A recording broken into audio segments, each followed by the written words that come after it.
தென்னாடுடைய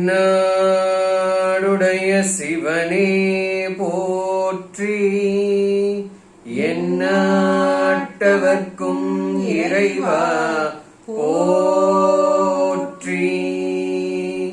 நானேயோ தவம் செய்தேன், சிவாய நம எனப் பெற்றேன். தேனாயின் அமுதமுமாய் தித்திக்கும் சிவபெருமான் தானே வந்தெனது உள்ளம் புகுந்து அடியேற்கு அருள் செய்தான். ஊனாரும் உயிர் வாழ்க்கை ஒரு தன்றே வெறுத்திடவே.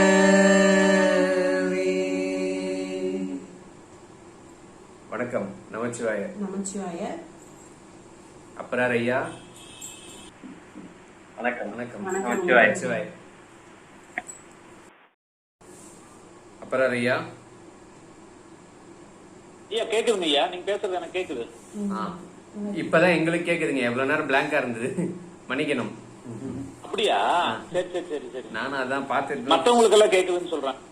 அப்படியா? சரி சரி. அப்ப எங்களுதுல ஏதோ பிரச்சனையா இருக்கு. எப்படி வாய்ஸ்ல எதுவும் டிஸ்டர்ப் இல்ல? கிளியரா இருக்குல்ல? கிளியரா இருக்குங்க ஐயா.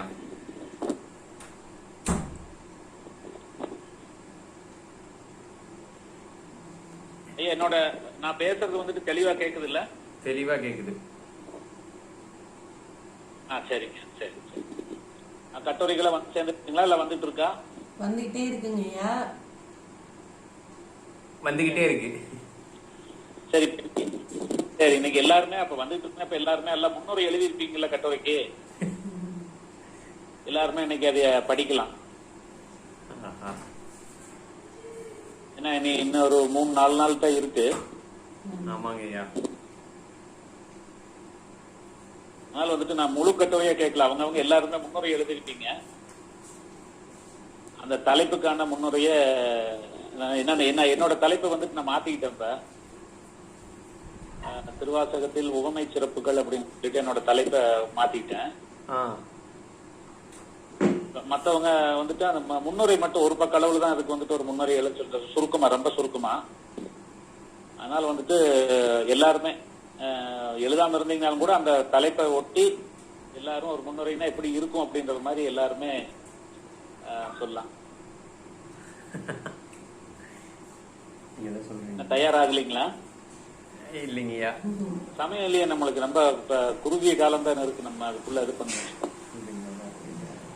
ஐயா. இல்ல, இன்னும் நாங்க இன்னும் எதுவும் தயாரிப்பு நிலையில இல்ல. ஏன்னா கொஞ்சம் பணிகள் பண்ண முடியாம போயிடுச்சு. வேற யாராவது அங்க வகுப்புல இருக்கிறவங்க எழுதியிருக்கீங்களா? யுவராஜ் எழுதியிருக்கேன்னு சொன்னா அப்படி. யுவராஜ் சரி. நான் வந்துட்டு நானே என்னோட தலைப்பை பத்தி ஒரு சின்ன முன்னுரை ஒண்ணு ஐயா. கேக்குது யுவராஜ், சொல்லுங்க.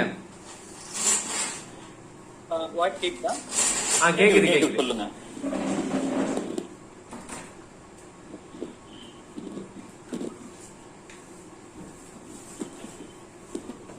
கேக்குதுங்க கேக்குதுங்க இல்லையா?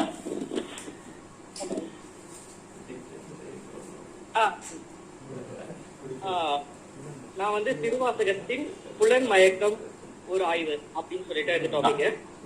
சரி. இதுல முன்னுரை கொடுக்கிறது. புலன் என்கின்ற கண், செவி, மூக்கு, வாய், தோல் ஆகியவை செய்ய வைக்கின்ற செயல்கள் நன்மை அல்லது தீமை விளைகின்றதா? மயக்கம் என்ற பார்வையில் மாணிக்கவாசகர் கூறுவது, திருமூலர் கூறுவது, அப்பர் புலன்கள் பற்றி கூறுவது, வள்ளுவர் கூறுவது. பூரம் பிளஸ் புலன்கள் பொறி, நிலம் பிளஸ் மூக்கு மனம், நீர் பிளஸ் நாக்கு சுவை, நெருப்பு பிளஸ் கண் காற்று பிளஸ் தோல். இதில் இருந்து புலன் அறிவு என்னும் ஐம்புலன்கள் அறிவு மாயை என்னும் குறை அறிவினால் அறியாமைக்கே வித்திடுகின்றது எனலாம். இதன் வேறுபாட்டை நாம் காண்போம்.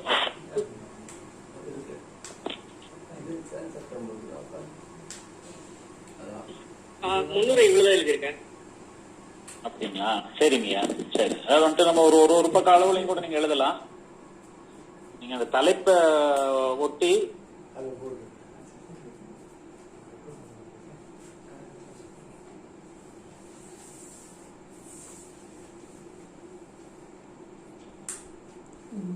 ஆடியோ ப்ராப்ளம் நினைக்கிறேன்.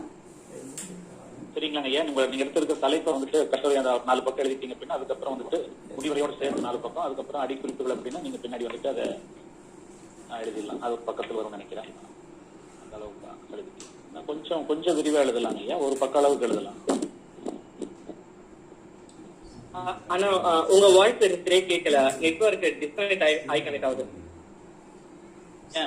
ஏன் வாய்ஸுங்களா? என்னோட ஆமா இப்ப கேக்குதுங்களா?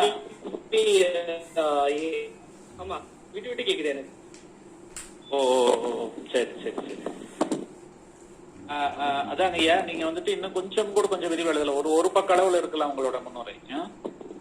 சரிங்க ஐயா. சரி சரி.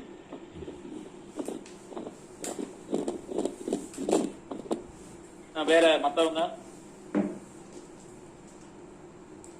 ஐயா வணக்கம், என் பெயர் கௌரி, கோயம்புத்தூர்ல இருந்து பேசுறேன். நான் திருவாசக கலைமணி இப்பதான் முதல் வகுப்பு இப்பதான் ஜாயின் பண்ணிருக்கேன். இதுதான் என்னுடைய முதல் வகுப்பு.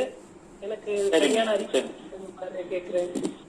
இல்ல மேல்நிலை உயராய்வுல இருக்கிறவங்கள இந்த கட்டுரை அது ஒன்னும் குழப்பம் இல்ல. உங்களுக்கு மேல்நிலை உயராய்வுலயும் தேர்ந்தெடுக்கேங்க ஐயா. மேல்நிலை உயராய்வில் தான் இருக்கீங்களா? ஆமாங்க. சரி சரி சரி. உங்களுக்கு என்ன தலைப்பு கொடுத்திருக்காங்க? தலைப்பு நாமளே செலக்ட் பண்ணிக்கலாங்களா? இதை பத்தி தெரியல. இல்ல நீங்க எந்த வகுப்பு, அதாவது வந்துட்டு பட்டயமா இல்ல முதுகலை பட்டயமா, எதுல இருக்கீங்க?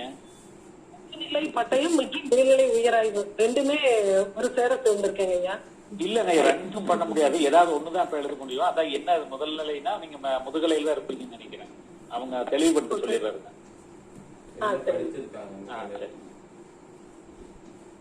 ஐயா குழந்தை ஐயா. ஐயா அப்புறம் ஐயா அவங்களுக்கு தெளிவுபடுத்தி சொல்லுங்க. அவங்களுக்கு தெளிவுபடுத்திருங்க. ஆமா ஆமா. அம்மா நீங்க என்ன படிச்சிருக்கீங்க? கௌரி அம்மா பேசுங்க. கௌரி அம்மா. அம்மா நான் எம்காம் படிச்சிருக்கேன். அப்படிங்களா? இப்போ நீங்க மேல்நிலை உயராய்வு பண்ணணும்னா இல்லைங்க, திருவாசக பட்டய வகுப்புல முதுநிலை பட்டயம் முடிச்சிருக்கணும் அல்லது எம்ஃபில் அது மாதிரி ஏதாவது ஒரு டிகிரி முடிச்சிருந்தா தான் நீங்க மேல்நிலை உயராய்வு சேர முடியும். சைவ சித்தாந்தம் முடிச்சிருக்கேன் மேடம். அது அப்படிங்களா? சைவ சித்தாந்தம்ல டிப்ளமோ முடிச்சிருக்காங்க. எங்க நீங்க நம்ம நிறுவனத்துல உலகத்தமிழ் ஆராய்ச்சி நிறுவனத்துலதான் பண்ணிருக்கீங்களா? இல்லைங்க அண்ணாமலை யூனிவர்சிட்டியில. சரி சரி. ஏன்னா இங்க டிப்ளமோனாலும் பிஜி டிப்ளமோன்னு ஒண்ணு இருக்குங்கம்மா. அது முடிச்சவங்க தான் நேரடியா மேல்நிலை உயராய்வு செய்ய முடியும். நீங்க அட்மிஷன் போட்டீங்களா அங்க உலகத்தமிழ் ஆராய்ச்சி நிறுவனத்துல? ஆமாங்கம்மா, மகாலட்சுமி அம்மாட்ட கேட்டப்போ ரெண்டுமே ஒரு சேர சேர்ந்துப்போங்க அப்படின்னு சொல்லி அவங்க அறிவுரை கொடுத்தாங்க. பிரகாரம் முதுநிலை பட்டயமும் மேல்நிலை உயராகவும் படிக்கணும்னு தெரிஞ்சுக்கோங்கம்மா. பணம் கட்டி ரெஜிஸ்ட்ரேஷன் பண்ணிட்டீங்களா? எல்லாம் முடிஞ்சது. புக்ஸ் எனக்கு வந்துருச்சுங்கம்மா. ஏன்னு கேட்டீங்கன்னா கைடு லிஸ்ட் போட்டிருக்காங்க. இப்ப நாங்களும் மேல்நிலை உயராய்வு அந்த பேட்ச்ல இப்போ இருக்கிறவங்க எல்லாரும் எங்களுக்கு எல்லாம் கைடு பிரிச்சு கைடு லிஸ்ட் எல்லாம் போட்டிருந்தாங்க. அந்த மாதிரி உங்களுக்கு அனுப்பியிருக்காங்களா? இல்லைங்க, அது வரலைங்கம்மா. இப்பதான் பண்ணிருக்கீங்களா? எப்ப ரெஜிஸ்டர் பண்ணீங்க? இப்பதான் ஜாயின் பண்ணிருக்கேங்கம்மா. அப்போனா நீங்க அடுத்த பேட்சுக்கு தான் வர முடியும். ஏன்னா நாங்க போன அக்டோபர்லயே ரெஜிஸ்டர் பண்ணிட்டோம். அத நீங்க தெளிவா கேட்டுக்கோங்க மகாலட்சுமி அம்மாட்ட. சரிங்களா? ஏன்னா இப்ப நாங்க போன அக்டோபர்ல ரெஜிஸ்டர் பண்ணவங்க தான் இந்த 1 இயர் கம்ப்ளீட் ஆக போகுது எங்களுக்கு. அப்ப நீங்க இனி வர பேட்ச்ல வருவீங்கன்னு நினைக்கிறேன். அதை மட்டும் தெளிவுபடுத்திக்கோங்க.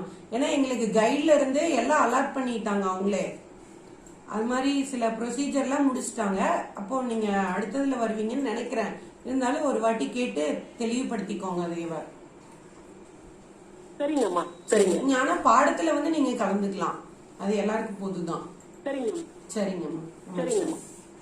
நன்றி. நன்றிங்க. அப்புறம் ஐயா நீங்க தொடரலாம். எங்களுக்கும் இப்பதான் முதல் தடவை அவங்கள பார்க்கணும் கேட்கிறோம். ஆமா ஆமா ஆமா ஆமா ஆமா நான் கோயம்புத்தூர்னு சொன்னாங்களா, அதனாலதான் சரி ஓகே, அவங்க அது தெளிவுபடுத்த அவங்க மகிழ்ச்சி. சரி. வேற யாராவது சிவபுரத்துல யாருமே தயார் பண்ணீங்களா முன்னுரை? இன்னும் யாரும் பண்ண கட்டுரை முழுமையான கட்டுரை கேட்கல, ஒரு முன்னுரை மட்டும் தான் கேட்கிறேன் நான். அதுதாங்க ஐயா, இந்த வாரம் தான் பண்ணணும், தான் பண்ணி நகரணும். நம்ம கடைசி தேதி 21 தான் கடைசி தேதி இல்லைங்களா? 15. ஆனா இப்போ பாரதியார் பல்கலைக்கழகத்துல தான் 21. ஐயா பிரபு ஐயா அவங்களே வந்து திட்டப்பணிகள் ஆய்வுடையெல்லாம் இந்த மாசம் இறுதிக்குள்ள கொடுங்கன்னு சொல்லி செய்தி போட்டிருக்காங்க. அதனால நம்ம 10ஆம் தேதி தான் இது வச்சிருந்தோம், 10ஆம் தேதிக்குள்ள எல்லாம் கொடுக்கணும் அப்படின்னு சொன்னாங்க. அதுக்கப்புறம் இப்போ நேத்து வந்த ஒரு இதுல வந்து இந்த மாதம் இறுதிக்குள்ள கொடுங்கன்னு சொல்லி போட்டிருந்தாங்க. ஓ சரிங்க சரி. அது மட்டும் இல்லாம சில பேர் இங்க கட்டுரை எழுதி அனுப்பியிருக்காங்க. இந்த 5 பக்க கட்டுரை அப்படிங்கிறது வந்துட்டு ஒரு சுருக்கம் தான், அதாவது வந்துட்டு நம்ம செய்ய போற அந்த ஆய்வு தலைப்புக்கான ஒரு சுருக்கம் தான். அதனால இதுல ரொம்ப வந்துட்டு கஷ்டப்பட வேண்டாம் அப்படின்றதுனாலதான் வந்துட்டு உங்களுக்கு ஓரளவுக்கு வந்துட்டு தரவுகளை சேர்த்து நீங்க ஒரு சின்ன அளவுல, அதாவது வந்துட்டு நீங்க விரிச்சு எழுத போகக்கூடிய 4 இயலா விரிக்க போறீங்க இல்லைங்களா, அதுக்கு வந்துட்டு முன்னுரை 1, ஒவ்வொரு இயலுக்கும் ஒவ்வொரு பக்கம், அவ்வளவுதான். நீங்க அதுல வந்துட்டு 20 பக்கம் எழுத போறீங்க, 20 பக்கம் 25 பக்கம். இதுல நீங்க எழுத போறது வந்துட்டு ஒரே பக்கம் தான். அதுல எவ்வளவு தூரம் சுருக்க முடியுமோ சுருக்கி நீங்க அதை வந்துட்டு சொல்ல போறீங்க. என்ன அதாவது வந்துட்டு தலைப்பு, அதுக்கு தொடர்புள்ள ஒரு ஆரம்பிச்சு அதுல இருந்து தலைப்பை வந்துட்டு தொடர்புபடுத்தி முடிச்சீங்கன்னா போதும், அவ்வளவுதான் முன்னுரை. கண்டிப்பா கொஞ்சம் அவ்வளவுதான் அதுல இருக்கக்கூடிய. வேற யாராவது தயார் பண்ணிருக்கீங்களா சொல்லுங்க.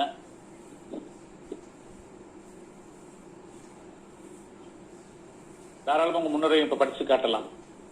ஏன்னா படிச்சு காட்டினீங்க அப்படின்னா எல்லாருக்கும் வந்துட்டு அது சரியா இருந்துச்சு அப்படின்னா ஒவ்வொருத்தவங்களுக்கு அது எப்படி எழுதுறதுன்னு மத்தவங்களுக்கும் ஒரு புரிஞ்சுக்குவோம். அதுக்காகத்தான் சொல்றேன் நான். இருக்கீங்களா யாராச்சும்? இல்ல நானே தொடங்கி வைக்கவா?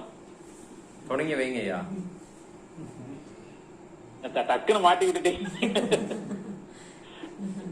துவக்கமும் முடிவும் நீங்க தான், அதனால நான் ஒரு என்னோட தலைப்பு வந்துட்டு திருவாசகத்தில் உவமை சிறப்பு அப்படின்றத பத்தி நான் எழுதி இருக்கக்கூடிய நான் ஒரு முன்னுரை எப்படின்னா நான் எழுதுவேன் அப்படின்றத பொறுத்து ஒரு சின்ன ஒரு எடுத்துக்காட்டுக்கு நான் இப்ப சொல்றேன். நீங்க அதை சொல்றேன் ஒரு பக்க அளவுல சின்ன அளவுல எப்படி இருக்குன்னு. நான் இந்த வீடியோ கொஞ்சம் க்ளோஸ் பண்ணிக்கிறேன்.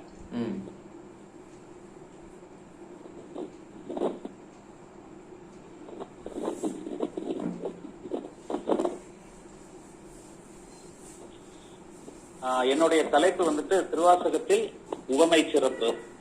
அதுக்கு ஒரு பக்க அளவுல நான் எழுதியிருக்கக்கூடிய ஒரு சின்ன முன்னுரை. நீண்ட நெடிய இலக்கிய வரலாறும் பண்பாட்டு செறிவும் நிறைந்தது தமிழ் மொழி. தொல்காப்பியம், நன்னூல் போன்ற இலக்கண நூல்களையும் 11 மேல்கணக்கு 11 கீழ்கணக்கு போன்ற அகப்புற அற இலக்கிய நூல்களையும் சைவ திருமுறைகள் 4000 திருப்பாடல்கள் போன்ற பக்தி இலக்கிய நூல்களையும் தன்னகத்தை கொண்டு உலகின் தன்னிகரற்ற மூத்த மொழியாக விளங்குவது தமிழ். சைவ இலக்கியங்களில் முதன்மையாக திகழ்வன 12 திருமுறைகளும். 12 திருமுறைகளில் 8வது திருமுறையாக இருப்பது வாதவூர் அடிகள் என்று போற்றப்படும் மாணிக்கவாச சுவாமிகளால் பாடப்பட்ட திருவாசகமும் திருக்கோவையாரும். திருப்பெருந்துறையில் குருந்தமர நிழலில் குருவடிவாய் வந்து திருவடி கொடுத்து மாணிக்க வாசகரை ஆட்கொண்டான் சிவபெருமான். அவ்வாறு சிவபெருமானால் ஆட்கொள்ளப்பட்ட மாணிக்க வாசகரின் சிவ அனுபவ மொழிகளே திருவாசகம் என்னும் சைவ திருமறை. வாதவூர் அடிகள் சொல்ல தில்லை அம்பலவர் தாம் எழுதியதே திருவாசகம் என்னும் ஒப்பற்ற நூல். ஒரு செழுமை பொதிந்த இலக்கியத்திற்குரிய எல்லா கூறுகளையும் தன்னகத்தை கொண்ட ஒரு செவ்விலக்கியம் திருவாசகம். சிவபுராணம் தொடங்கி அச்சோப்பதிகம் ஈராக 51 பதிகங்களை கொண்டது திருவாசகம். 51 பதிகங்களில் முதல் 4 பதிகங்களான சிவபுராணம், கீர்த்தி திருவகவல், திருவண்ட பகுதி மற்றும் போற்றி திருவகவல் ஆகியவை அகவட்பாக்களால் ஆனவை. திருவாசகத்தில் சிவபுராணம் மகாமேரு போன்று ஒரே செங்குத்தாய் இருக்கின்றது. அதை பூலோக கைலாயம் என்று கூறலாம். கிட்டத்தட்ட அதே உயரத்தில் இருக்கின்றன மற்ற 3 அகவல்களும். மேற்கண்ட 4 அகவல்களில் மாணிக்கவாசகர் எடுத்தாண்டுள்ள உவமைகளையும் அந்த உவமை சிறப்புகளையும் ஆராய்வதே இக்கட்டுரையின் நோக்கமாகும். இதுதான் ஐயா என்னோட ஒரு மிக சுருக்கமான ஒரு முன்னுரை. இதுல வந்துட்டு இந்த மகாமேரு அப்படின்னு சொன்னா அந்த குறிப்பு வந்துட்டு நம்ம சுவாமி சித்பவானந்தர் வந்துட்டு எழுதியிருக்கக்கூடிய முன்னுரையிலிருந்து அந்த ஒரு 3 வரிகள் நான் எடுத்தேன். அதுக்கான அதை அடிக்குறிப்புகள் நான் கொடுத்துருவேன். அது எந்த நூல்ல இருந்து நான் எடுத்தேன் அப்படின்னு இந்த ஊமை சிறப்புகள் சொல்லக்கூடிய அதுல இருந்து முன்னில இருக்கக்கூடிய ஒரு சின்ன முன்னுதாரணம். இதுவே ஒரு பக்க அளவுக்கு வந்துருச்சு. முன்னுரை மிக மிக சிறப்பாக இருக்குங்க. அதாங்க இந்த மாதிரி. நன்றிங்க, நன்றி நன்றி நன்றி.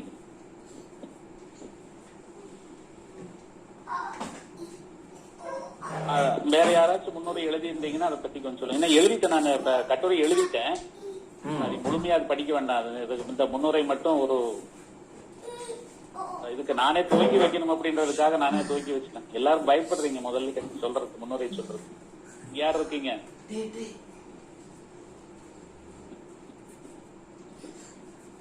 சொல்லலாம், உங்களோட முன்னுரைகள் சொல்லலாம்.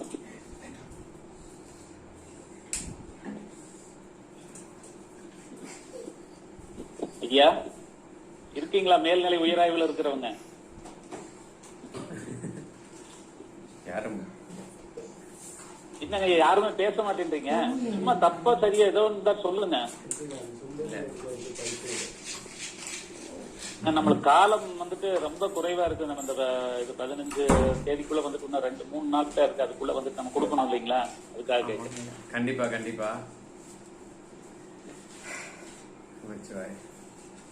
ஒரே நிமிஷம். ஏதாச்சும் சந்தேகம் இருந்தாலும் கேட்டுருங்க. இதுல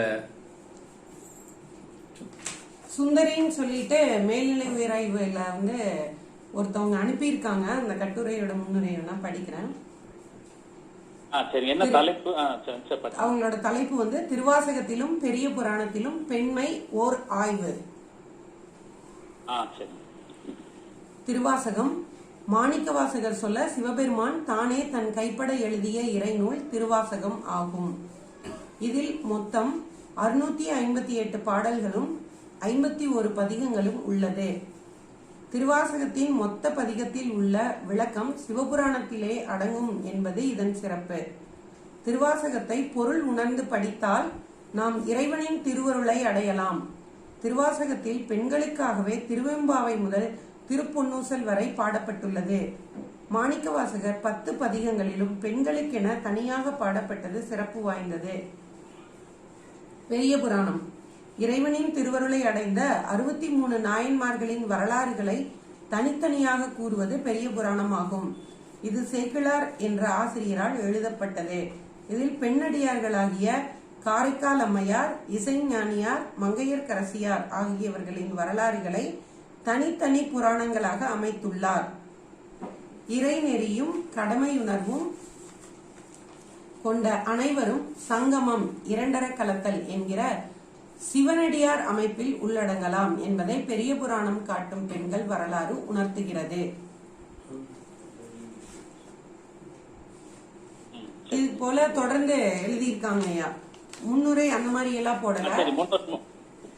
இல்ல முன்னுரைன்னு போட வேண்டாம். இந்த அதாவது அந்த கட்டுரை ஆரம்பிக்கிறதுக்கு இருக்கக்கூடிய ஒரு முன்னுரை இது போதுமான. இந்த மாதிரி தான் கேட்கறேன். இந்த மாதிரி மத்தவங்க எழுதி இருக்கிறவங்களும் கொஞ்சம் சொன்னீங்கன்னா நல்லா இருக்கும். எல்லாருக்கும் கொஞ்சம் எப்படி எழுதிக்கிறீங்கன்றது புரிஞ்சுக்குவாங்க. எழுதாதவங்க அதோட ஒரு எடுத்துக்காட்டா ஒரு காட்டா வச்சுட்டு அவங்க தொடருவாங்க. அதுக்காக மத்தவங்க யாராச்சும் எழுதியிருந்தீங்கன்னாலும் கொஞ்சம் சொல்லுங்க. இல்ல எழுதுறது ஏதாச்சும் சந்தேகம் இருந்துச்சுனாலும் அந்த சந்தேகத்தையும் இப்ப கேட்டுக்கிறோம். சந்தேகத்தையும் நம்ம இது பண்ணிக்கிறோம்.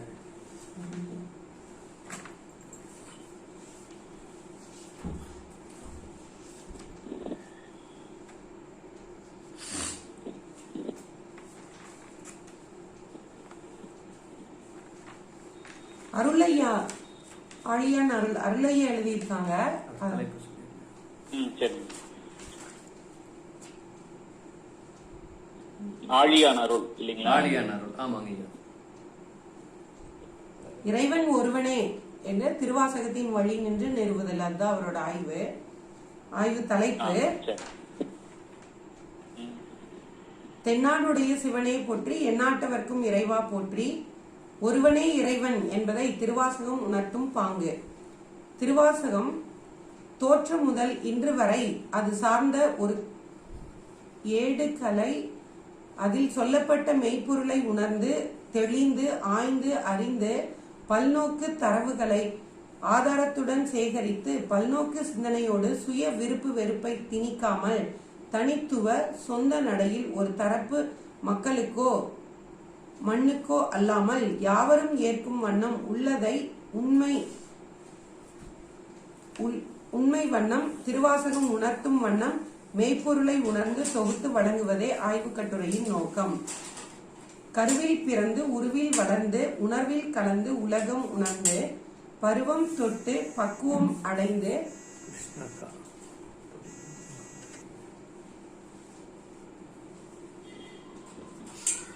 கேக்குதுங்களாங்க ஐயா? ஐயா கேக்குதா? கேக்குதுங்க ஐயா, நல்லா கேக்கு. காதல் மலர்ந்து கல்யாணம் நடந்து கற்பு நடந்து இன்பம் நிறைந்து இல்லறம் வளர்த்து நல்லறம் புரிந்து நாயன்மாரை போல் பக்தியில் ஊறி நால்வரை போல் முக்தியில் திளைத்து சொற்றமிழ் பாடி நற்றமிழ் வளர்த்து ஆதியும் ஆனவனை அந்தம் இல்லாதவனை நாளும் போற்றி புகலிடம் ஒன்று சிவன் திருவடியில் வேண்டும் என்று வேண்டி விண்ணப்பித்து பயணிக்கிறேன். இறைவன் படைத்தவன் ஒருவனே. இறைவன் பிற யாவும் அவன் படைப்புகளே. இறைவன் யாவருக்கும் பொதுவானவன், எல்லா உயிர்களுக்கும் இயல்பானவன், எல்லை இல்லாதவனை சாதி மதம் இனம் மொழி நாடு குலம் என்ற எல்லைக்குள் நாம் சிறுமைப்படுத்தி காண்பது நமது அறியாமையே. இறைவனது தன்மையையும் அவரது பெருமையையும் மொழிகளின் அன்னையான தமிழ் நமக்கு உணர்த்துகின்றது. அதில் தோன்றிய திருவாசகம் பக்தியையும் முக்தியையும் வழங்கும் ஞான நூலாய் விளங்குகிறது. திருவாசகத்தை படித்து உணர்ந்து அகிலமெல்லாம் பரப்ப வேண்டிய பொறுப்பு இன்றைய தமிழருக்கு உள்ளது. கால்டுவெல், ஜியு போப் போன்ற மேலை நாட்டவர்களும் இந்த மெய்யை உணர்ந்ததாலேயே தமிழையும் கற்று தமிழ் நூல்களை மொழிபெயர்ப்பும் செய்து தமிழுக்காய் தமது பங்கை ஆற்றினர். இது போல எழுதியிருக்காங்க.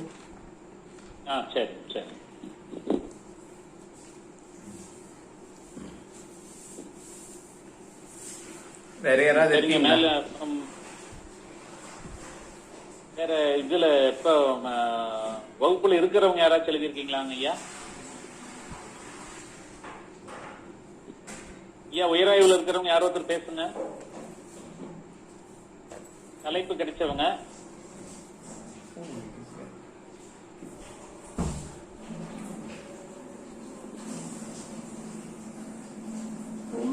இவங்களுக்கு உயராய்வுக்கு தேர்வு எப்பங்க வருது? ஐயா, அத பத்தின தெளிவான ஒரு முடிவும் அறிவிக்கப்படவில்லை. அதான். ஓ சரி, அக்டோபர்ல நவம்பர்ல ஆமா, பொதுவா செப்டம்பர்ல வச்சிருவாங்க. கொஞ்சம் தள்ளி போகும் போல இருக்கு. அதனால இன்னும் தேதி எல்லாம் அனுப்பல. சொல்லுங்க. சரி சரி.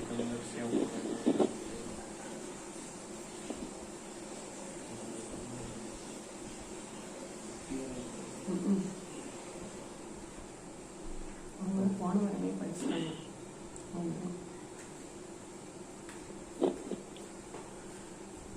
சொல்லுங்கய்யா. இல்ல வேற யாராவது ஆய்வுல இருக்காங்களா? அந்த பார்ட்டிசிபென்ட்ஸ் பாத்துட்டு இருந்தாங்க ஐயா.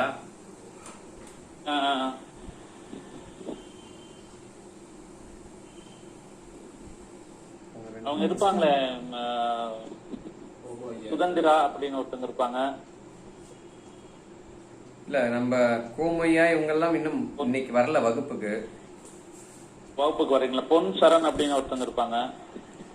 பொன் சரண் இப்பதான் வந்து ஜாயின் பண்றாரு. தேன்ராஜ், சரண். அருள் அவங்க படிச்சுட்டீங்க. இறைவன் ஒருவன் என்பதை திருவாசகம் உணர்த்தும் பாங்கு. நீங்க இங்க இருக்கீங்க, அவங்க கிருத்திகா இருக்காங்க. ஓ முத்துக்குமார் ஐயா வரல. யுவராஜ் அவங்க சொல்லிட்டாங்க, இப்பதான் சொன்னாங்க. நரேஷ் பாபு சுதந்திரா, திருவாசகமும் இறை கொள்கையும். வி துரியா திருவாசகத்தில் இலக்கிய சுவை. என்ன அவங்களுக்கு இன்னும் சுவையா கிடைக்கலையா எதுவும்? கொஞ்சம் சுவையா கொடுப்போன்னு தேடிட்டே இருக்காங்களாட்டிருக்கு. சரி, ரொம்ப சுவையா திரட்டி போக போதா? இவ சரண் சபரீஸ் இருக்காருங்களா? திருவாசகத்தில் பத்தியும் முக்தியும். தமிழரசி திருவாசகத்தில் 10 திருசதகமும் ஒரு ஆய்வு. அவங்க இணைப்புலதான் இருக்காங்க. தமிழரசி அம்மா திருவாசகத்தில் 10 திருச்சதகம்னா என்ன? அந்த திருச்சதகத்தில் உள்ள 10 இதை மட்டும் ஆய்வு பண்றாங்களா அவங்க?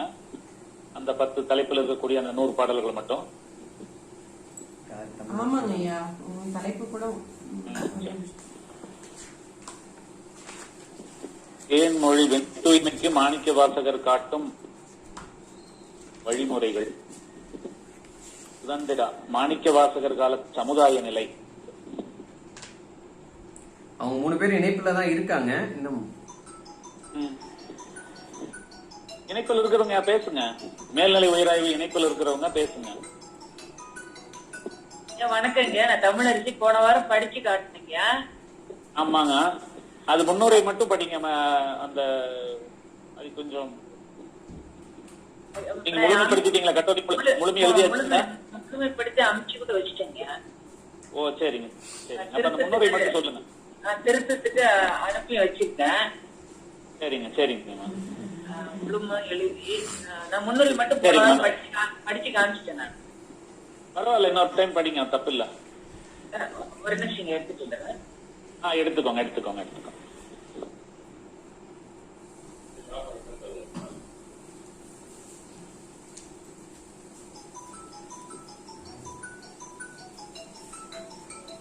அப்புறம்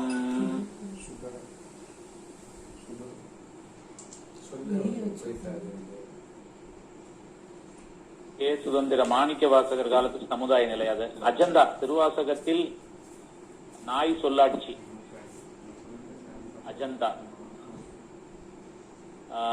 சா முத்துக்குமார் திருவாசகத்தில் இயற்கையும் பிரபஞ்சமும். பிரதீபா திருவாசக திருத்தலங்கள் வரலாற்று ஆய்வு. ராஜகோபாலன் திருவாசகம் காட்டும் தன்னைத்தானே நெறிப்படுத்தும் வழிமுறைகள். யார்? நம்ம ராஜேஷ் ஐயவா? ஆமாங்க ஐயா. என்ன நெறிப்படுத்திட்டாருன்னா இல்லீங்களா? ஜே காயத்ரி திருவாசகம் வழியில் எண்குண பிரவேசம். வி எஸ் ஹேம நித்யா எங்கும் நிறைந்தது சிவம் திருவாசகத்தில் வழி நிறுவுதல். ஐயா, மேல்நிலை உயராயில் இருக்கிறது யாரும் பேசவே மாட்டேன்றீங்க. தைரியமா பேசுங்க. நான் இருக்கேன் அப்படின்னு சொல்லுங்க. ஒரு அட்டெண்டன்ஸ் போடுங்க பாப்போம்.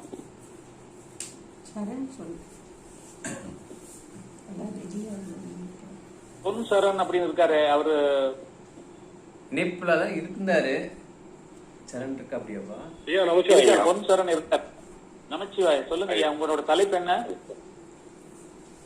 ஐயா, திருவாசகத்தில் கூறும் இறைவனின் அடையாளங்கள். ஐயா, இந்த தலைப்பு வந்து நான் எதுக்கு எடுத்தேன் அப்படின்னு அதான்யா, அதாவது இன்னைக்கு வந்து ஒரு குழந்தைக்கு பேர் வைக்கிறதுக்கு முன்னாடி வந்து அந்த மனிதனுடைய ஒரு கூப்பிடுற மனிதன் வந்து எவ்வளவு நேசத்தின் ஆழத்துல இருக்கானோ அந்த குழந்தைய கூப்பிடுவாங்க. கண்ணே, மணியே, முத்தே அப்படின்னு சொல்லி கொஞ்சுவாங்க. அப்போ இந்த குழந்தைக்கு பேர் வைக்கிறதுக்கு முன்னாடி எப்படி எப்படிலாம் தன்னுடைய நேசத்தின் அளவு பொறுத்து அந்த குழந்தைய கூப்பிடுறாங்களோ, அது மாதிரி இறைவன் மேல நம்ம எவ்வளவு நேசமா இருக்கோ, எவ்வளவு அந்த ஆழமா இருக்கோ, அந்த நேசத்தின் ஆழம் எப்படி இருக்கோ, அது மாதிரி ஒரு குழந்தைய வர்ணிக்கிறது போல அந்த ஒரு நாமம் ஓருருவம் ஒன்றுமில்லாத சிவபெருமான 1000 திருநாமம் கொண்டு மாணிக்கவாசகர் எப்படி எல்லாம் அழைச்சிருக்காரு. சொல்லுங்க சொல்லுங்க அப்படின்னு ஒண்ணுங்க. அதுக்கப்புறம் வந்து பாத்தீங்க அப்படின்னா, இப்போ திருவாசகத்துல மாணிக்கவாசகர் வந்து என்ன சொல்றாரு, அந்த பதிகம் பேருங்க திருத்தசாங்கம். அவருடைய ஊர் வந்து தென்பாண்டி நாடு அப்படின்னு சொல்றாங்க. அப்புறம் வந்து அவருடைய ஊர்தி வந்து என்ன, வான்புறவி ஊர்தி. அப்புறம் அவருடைய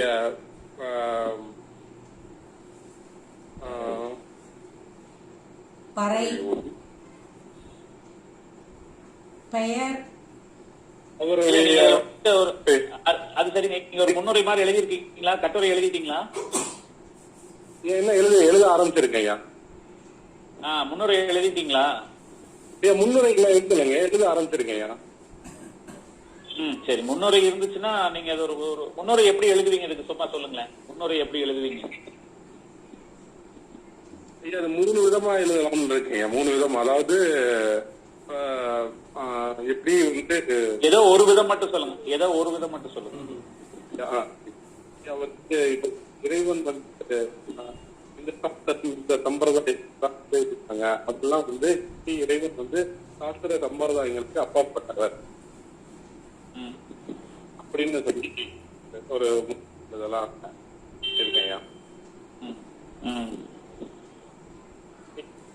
அதை வச்சுதாங்க சமுதாயத்துக்கு பெரிய ரொம்ப சண்டை போட்டுட்டு இருக்காங்க.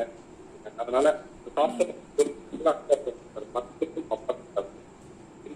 ஒரு முன்னுரை. உங்களுக்கு ஏதோ தொடர்புல ரொம்ப இடையூறு இருக்கு. உங்க வாய பேசுறது வந்துட்டு சரியா கேட்காம விட்டு விட்டு கேக்குது.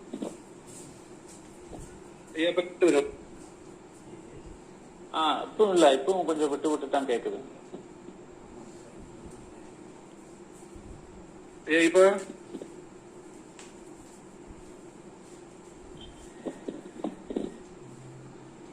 ஹலோ, கேக்குதுப்பா. கேக்குதுங்க, சொல்லுங்க. அதான் எப்படி சம்பிரதாயங்களுக்கு அப்பாற்பட்டவர், மதத்திற்கா இருக்கேன், அந்த மதத்துல இருக்கேன், மதத்திற்கும் அப்பாற்பட்டவர் அப்படின்ற இதை வச்சு ஒரு முன்னுரை எழுதலாம்னு இருக்கேன். சரிங்க சரிங்க, எழுதுங்க. உங்களுக்கு வந்துட்டு இப்ப ஆய்வுன்னு வந்துட்டு எப்படி ஒரு ஆய்வு கட்டுரை எழுதணும் அப்படின்றது வந்துட்டு உங்களுக்கு நம்ம இது வரைக்கும் எடுத்த வகுப்புல இருந்து தெளிவா புரிஞ்சிச்சு இல்லைங்களா? புரிஞ்சிருக்கீங்க. நீங்க ஒரு ஆய்வு கட்டுரைன்னா எப்படி எழுதுறீங்க, அந்த ஒரு வழிபடி கொஞ்சம் சொல்லுங்களேன். நீங்க இது வரைக்கும் நம்ம அந்த வகுப்பு நம்ம சொன்னதை எப்படி எழுதலாம் அப்படின்றது சும்மா வந்து ஆய்வு புரிஞ்சு ஒரு ஆய்வு கட்டுரையோட வடிவம் எப்படி இருக்கும் அப்படின்றத பத்தி கொஞ்சம் சொல்லுங்க. அந்த இது மட்டும் சொல்லுங்க. நம்ம வந்துட்டு நம்ம இது வரைக்கும் எடுத்த வகுப்புகள் மூலியமா நம்ம அந்த ஆய்வு கட்டுரைன்னா எப்படி எழுதணும் அப்படிங்கறத வந்துட்டு நம்ம திரும்ப ஞாபகப்படுத்திக்கிறதுக்காக கேட்கிறேன். அவ்வளவுதான். வேற முதல் வந்து அந்த நோக்கத்துக்காண்டி தலைப்பு, சரிங்களா? முதல்ல வந்துட்டு நம்ம முன்னுரை எழுதணும். தலைப்பு தேர்ந்தெடுத்ததுக்கு அப்புறம் நம்ம வந்துட்டு முன்னுரை எழுதணும். நம்ம இந்த முன்னுரையிலேயே வந்துட்டு நம்ம எப்படி இயல் பகுப்பு எல்லாம் பண்ண போறோம் அப்படின்றத பத்தி அதுக்கப்புறம் தான் நம்ம நோக்கம் முன்னுரையிலேயே வந்துட்டு நம்ம நோக்கம் எழுதலாம். உங்களுக்கு புரிஞ்சது இல்ல? உங்களுக்கு ஆய்வு கட்டுரை எப்படி எழுதுறது, முன்னுரையில இருந்து முடிவு வரைக்கும் இயல் பகுப்பு எல்லாமே புரிஞ்சது இல்ல உங்களுக்கு? புரிஞ்சுதுங்கய்யா. சரிங்க, சரி சரி சரிங்க, நல்லா எழுதுங்க. வேற யார் இருக்கீங்க மேல்நிலை உயராய்வுல?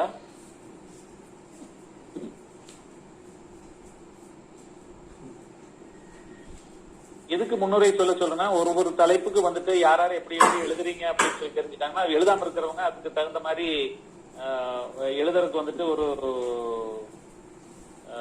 இதா இருக்கும், முன்னுதாரணமா இருக்கும். இன்னொன்னு என்ன அப்படின்னா, நீங்க அந்த முன்னுரையில இருந்து அந்த தலைப்புக்குள்ள எந்த மாதிரி நீங்க பயணிச்சிருக்கீங்க அப்படிங்கறதும் வந்துட்டு நம்மளுக்கு மற்றவங்களுக்கு ஒரு புரிஞ்சுக்கிறதுக்கு ஒரு வாய்ப்பா இருக்கும். அதுக்காக தான் நான் வந்துட்டு அந்த முன்னுரையை படிக்க சொல்றேன். இல்லைன்னா வந்துட்டு நீங்க அந்த தலைப்புக்குள்ள எப்படி எட்டது போறீங்க முன்னுரை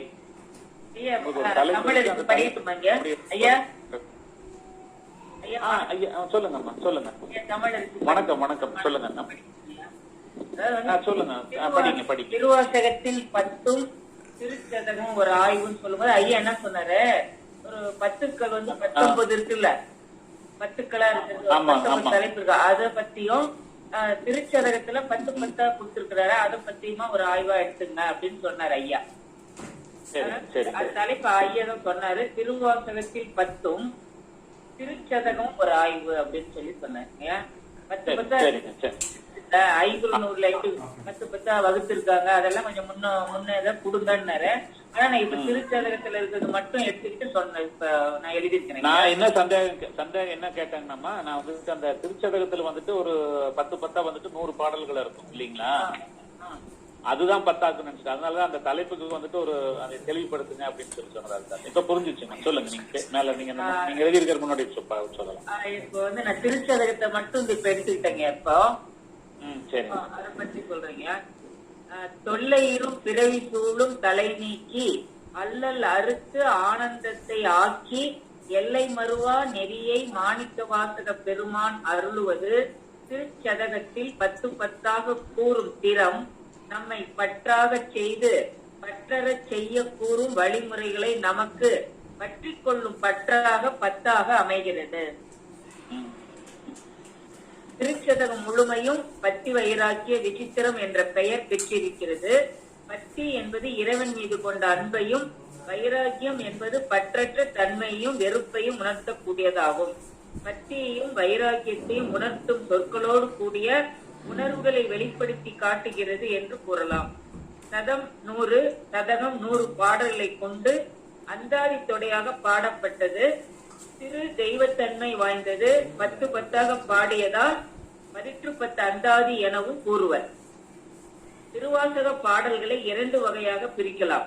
திருப்பெருந்துறையில் சிவன் ஆசிரிய திருமேனி கோலம் கொண்டு தனது திருவடி தீட்சை தந்து பேரின்பம் புகட்டி சென்ற பின் பாடிய பாடல்கள் முதல் வகை.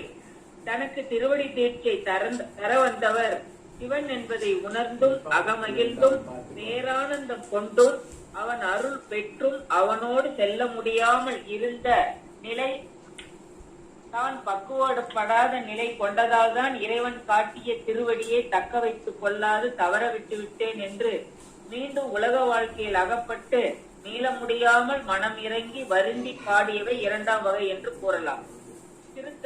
திருச்சதக பாடல்கள் 2ஆம் வகையாக கொள்ளலாம். சரி, இது உங்க முன்னுரை, முன்னுரையோட ஒரு பகுதி இல்லீங்களா? அவ்வளவுதான், இங்க முன்னுரை மட்டும் இல்லைங்க. சரி, சரிங்களாங்க. நன்றி. நல்லா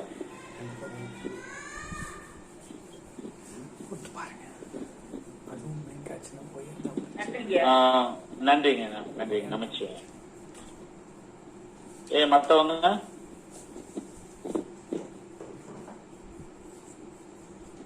அவங்க உயிராய்வுல இருக்கிறவங்க அவங்க தலைப்பு பத்தி ஏதாச்சும் பேசுனீங்கன்னா ஒரு சின்ன கலந்துரையாடல் மாதிரி பண்ணா உங்களுக்கும் ஒரு முன்னுரை எழுதுறதுக்கு ஒரு ஏதாவது ஒரு அந்த குறிப்புகள் கிடைக்கும். அதுக்காக தான் நான் கேட்கிறேன்.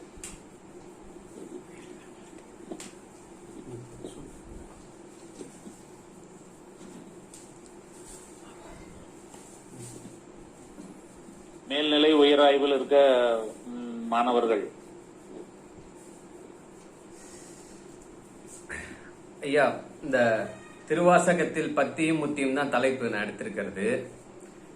அதுல ஒரு முன்னுரை சொல்லணும் அப்படின்னா, மாணிக்கவாசகர் தான் சொன்னது போல் சொல்லிய பாட்டின் பொருளுணர்ந்து சொல்லுவார் செல்வர் சிவபுரத்தின் உள்ளார் சிவனடிக்கில் பல்லோரும் ஏத்த பணிந்து அப்படின்னு சொல்லி தன்னோட பக்தியையும் அவர் வெளிப்படுத்தி தான் எப்படி உணர்ந்து அந்த முத்தி நிலையை அடையிறது அப்படிங்கறதையும் வழிகாட்டிட்டு போன அந்த திருவாசகத்தை நம்ம எப்படி உணர்றது அப்படிங்கறது தான் இந்த ஆய்வுல இருக்கும். அவர் காட்டின பக்தி நெறி எப்படி இருக்குங்கிறதும் அந்த பக்தியையும் கையில பிடிச்சுக்கிட்டு முக்தி அடையிறதையும் கைவிடாம தொடர்ந்து பயணிச்சுட்டு வந்து சொன்ன மாதிரியே எப்படி முக்தி அடைந்தாரு அப்படிங்கறதுதான் திருவாசகத்தில் பக்தியும் முக்தியும். இதுதான் நான் முன்னுரையா இருக்க போறது, எழுத போறதுல.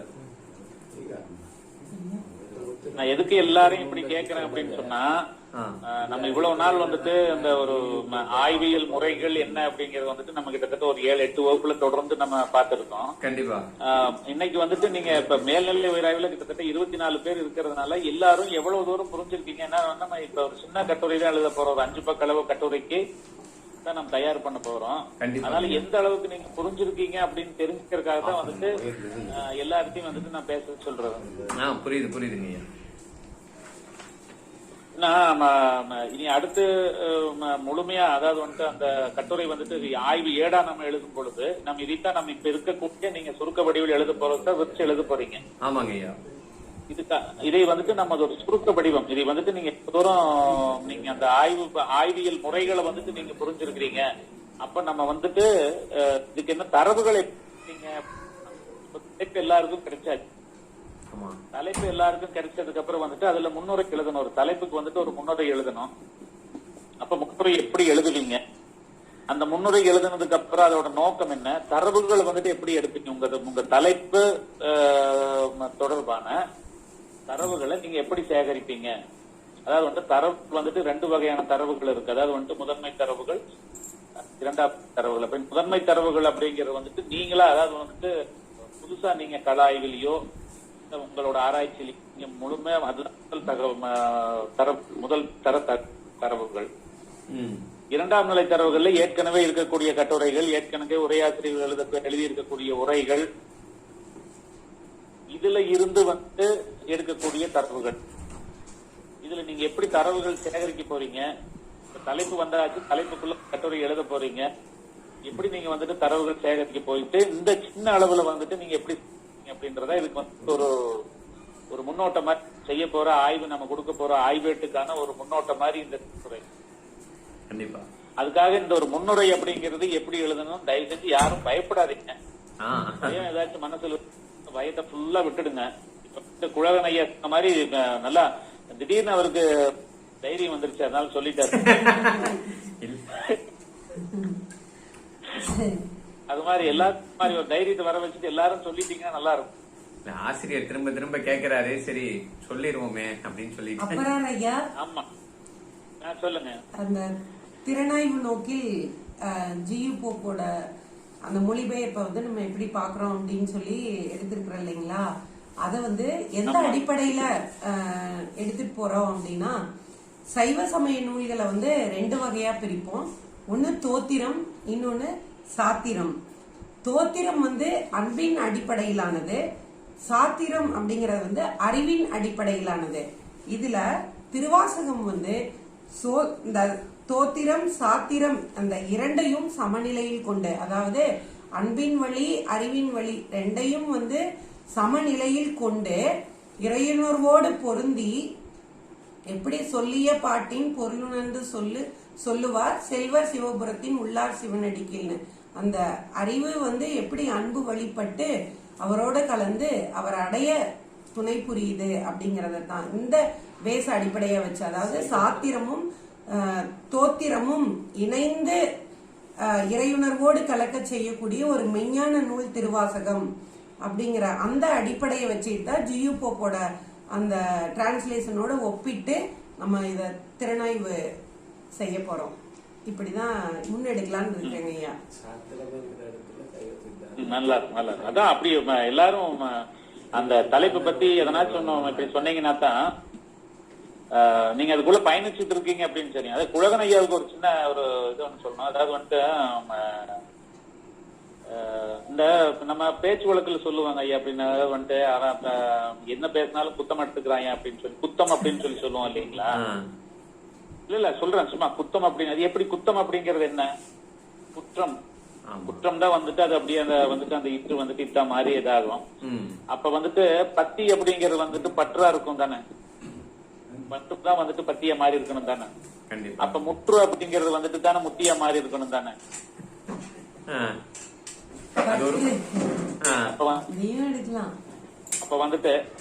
அப்ப வந்துட்டு நமக்கு எவ்வளவு தூரம் பற்றுறோமோ இறைவனோட திருவடிகளை, அந்த பற்று உறுதியாகும் போது அது வந்துட்டு ரொம்ப முற்றி போய் நம்ம அவனோட திருவடி அடையிறது தாங்க ஐயா அந்த உங்களோட. இல்ல இது வந்துட்டு நான் சும்மா வந்துட்டு அந்த பேச்சு வழக்குல இருக்கிறது கூடிய இந்த சொற்கள் வந்துட்டு பிரிஞ்சு அது மாதிரி ஆகுது அப்படிங்கறதுக்காக, இந்த பத்தியும் முத்தியும் அப்படின்றதுக்காக இது இப்படி இருக்கலாம் அப்படின்னு சொல்லி சொல்றாங்க ஐயா. கண்டிப்பா கண்டிப்பா, இது ஒரு நல்ல விஷயம் நீங்க இப்ப எடுத்து சொன்னது. என்னங்க ஐயா? இல்ல நீங்க சொன்னது ஒரு நல்ல விஷயம், என்ன அது இன்னொரு பார்வை கொஞ்சம் அகலப்படும். அது மாதிரி இது மாதிரி எதனாச்சும் உங்களுக்கு இது இப்படி வச்சு ஒரு அதைய அந்த டெவலப் பண்ண முடியும் அப்படின்னாலும் பாருங்க. அதாவது வந்துட்டு சொல்லதுல வந்துட்டு முன்னுரை சொல் போதும் கூட இந்த மாதிரி ஒரு இந்த வேர்ச்சொல் ஆய்வுகள் எல்லாம் பாத்தீங்கன்னா இந்த மாதிரி இருக்கும். அதாவது வந்துட்டு இந்த மாறுறது வந்து எழுத்து வந்துட்டு பேச்சு வழக்குல வந்துட்டு எழுத்துக்கள் வந்துட்டு அப்படியே மாறுறது. அதனால வந்துட்டு அதோட மூலம் வந்துட்டு இப்படித்தான் இருக்கும் அப்படின்ற மாதிரி சொல்லாய்வுகள்ல சொல்லுவாங்க. அதனால வந்துட்டு எனக்கு இந்த பக்தி முக்தி அப்படிங்கிறதுக்கு அடிப்படை வந்துட்டு பக்தி முக்தி. அப்ப அந்த பக்தி அப்படிங்கிறது வந்துட்டு அந்த பற்றுதல் முற்றுதல் அந்த மாதிரி முற்றுவதல் அப்படிங்கிற போது முழுமையா ஓதுதல் அப்படிங்கறதான் ஐயா. அது மாதிரி இது மாதிரி எல்லாம் நீங்க முன்னுரையில நீங்க நல்லா எழுதலாம். உங்களுக்கு நிறைய களம், பெரிய அருமையான களம் உங்களுக்கு கிடைச்சிருக்கு. அதனாலயே ரொம்ப கொஞ்சம் தயங்கி நிக்கிறேன். ஏன்னா அது பெரிய தளமா இருக்கு. தயங்கவே கூடாதுங்க ஐயா. இல்ல ஐயா 10 பக்கம் எழுதுனா தான் நம்ம 10 பக்கத்துல இருந்து அதை சுருக்கி நம்ம ஒரு பக்கத்துக்கு கொண்டுட்டு வரோம். கண்டிப்பா அதுல உள்ள நம்ம தேவையான கருத்துக்கள் எடுத்து நம்ம பயப்பட்டுட்டு வந்துட்டு எழுதாமையே இருந்துட்டோம் அப்படின்னு சொல்லி வைங்களேன், எந்த கருத்தை ஏற்கிறது அப்படின்ற மாதிரி ஆயிடும். அதனாலதான் எல்லாருக்கும் வந்துட்டு எழுதுங்கன்னு மத்த எல்லாத்தையுமே சொல்றதுக்கு காரணம், ஏதாவது உங்க தலைப்புகளுக்குள்ள ஏதாவது எழுதுங்க. எழுதும் போது 1க்கு 4 முறை நீங்க அந்த எழுதுனதையே திருப்பி படிக்கும் பொழுது உங்களுக்கு வச்சுக்கலாம், இதை நீக்கிடலாம் அப்படிங்கிற போது அப்படின்னா உங்களுக்குள்ள அதுலயே இன்னொன்னு அடிப்படை என்ன அப்படின்னு சொல்லி சொன்னா, நம்ம எழுதுறதுதான். ஆய்வேடு 1க்கு 4 முறை நம்ம எழுதணும். முதல் எடுத்த உடனே வந்துட்டு நம்ம தரவுகள் சேகரிச்சோன்னு அப்புறம் தான் எந்த செய்திகளை நம்ம எடுத்துறணும், செய்திகள் நம்ம எந்த செய்திகளை நம்ம எடுத்துறணும் அப்படிங்கறத தெரியும். அப்ப வந்துட்டு உங்களுக்கு பிழை நீக்கிறது முதல் கொண்டு, பிழை நீக்கிறது அப்படின்னா எழுத்து பிழை நீக்கிறது மட்டுமல்ல, பொருட்பிழை நீக்க முடியும். க்குள்ளேயே வந்துட்டு அதைய கருவாக்கிட்டே இருந்தோம் அப்படின்னு சொல்லி சொன்னா அது எழுத்து வடிவம் வந்துட்டு எதை நீக்கிறது எடுக்கிறது. நம்ம எண்ணங்குழுக்கள் இருக்கும்போது வந்துட்டு நம்ம பல்வேறு சிந்தனைகள்ல பல்வேறு வாழ்க்கை ஓட்டங்கள்ல ஓடிக்கிட்டு இருக்கு. அப்ப வந்துட்டு நம்மளோட இந்த எண்ணங்களுக்குள்ளே சில நேரத்துக்கு நம்ம நினைச்சது ஓட்டம் இருக்கோம். அதனால எல்லாம் உங்களுக்கு அதை சுருக்கிறதும் விரிக்கிறதும் அப்படிங்கிறதுக்கு வந்துட்டு ரொம்ப ரொம்ப எளிமையா இருக்கும். தொடர்ச்சியான கருத்துக்கள் வேற ஏதாச்சும் கிடைக்குமா, இதோட தொடர்புடைய செய்திகள் வேற எங்காச்சும் இருக்குமா அப்படி உங்களோட எழுதுனதை படிக்கும் போது தெரிய ஆரம்பிச்சு. அதான் எழுத சொல்றேன். கட்டாயமா எல்லாரும் எழுதுங்க. வகுப்புல வந்து அடுத்த வகுப்புல எல்லாரும் முன்னுரையோட தவறாத முன்னுரையோட இருப்பீங்க. அப்படி கிட்டத்தட்ட ஆய்வு கட்டி முடிச்ச முழு இல்லைன்னா நம்ம எல்லாரும் முன்னுரை வந்துட்டு தயார் பண்ணிட்டு வந்துருங்க. அடுத்து கட்டாயமா முன்னுரை தயார்படுத்தி. நான் என்ன நினைச்சேன், ஏன் சொல்லல அப்படின்னு சொல்லி சொன்னா, எல்லாத்துக்கும் இன்னைக்கு 10ஆம் தேதிக்குள்ள அனுப்பி வைக்கணும்னு சொல்லி இன்னைக்கு எல்லாருமே கிட்டத்தட்ட எல்லாருமே முன்னுரையோட ஆய்வு கட்டுரையோட எல்லாரும் தயாரா இருப்பீங்க. அனுப்புவேன் அப்படின்னு சொல்லுவீங்களோன்னு நினைச்சிட்டு வந்தேன் நான். அதனால பரவாயில்லைங்க. அடுத்த வகுப்புல வந்துட்டு எல்லாரும் ஒரு முன்னுரையோட வந்துருக்கு.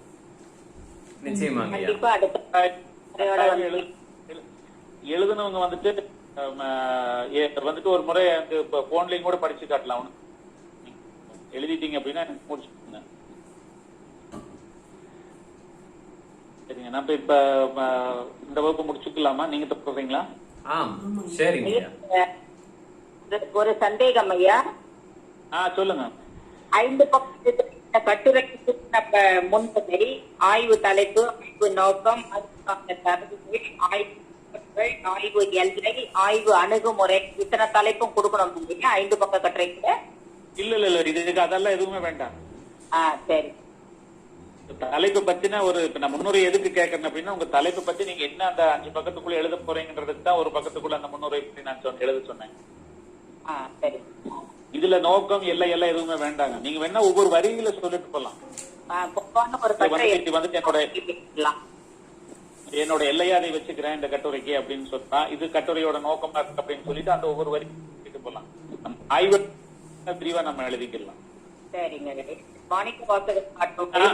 நீங்க முன்னுரை, ஆய்வு நோக்கம், எல்லை, பரப்பு இதெல்லாம் வந்துட்டு இதெல்லாம் எழுதிட்டு இருந்தீங்க அப்படின்னு சொன்னா மைய கருத்தை வந்துட்டு இதுல எழுத முடியாம போயிடும். 5 பக்கத்துக்குள்ள மைய கருத்துக்கான 4 பாயிண்ட் காரணத்துக்கான பொதுவான ஒரு எழுதி வர வாரத்துல ரெடி பண்ணி முழுமையா உங்க தலைப்பு தொடர்பானதா இருக்கணும் அந்த கருத்துக்கள். அவ்வளவு சரி. நன்றி. சரிங்க, நீங்க தொடரலாம். சரிங்க ஐயா. நமச்சிவாயம். நமச்சிவாய். நமச்சிவாய்.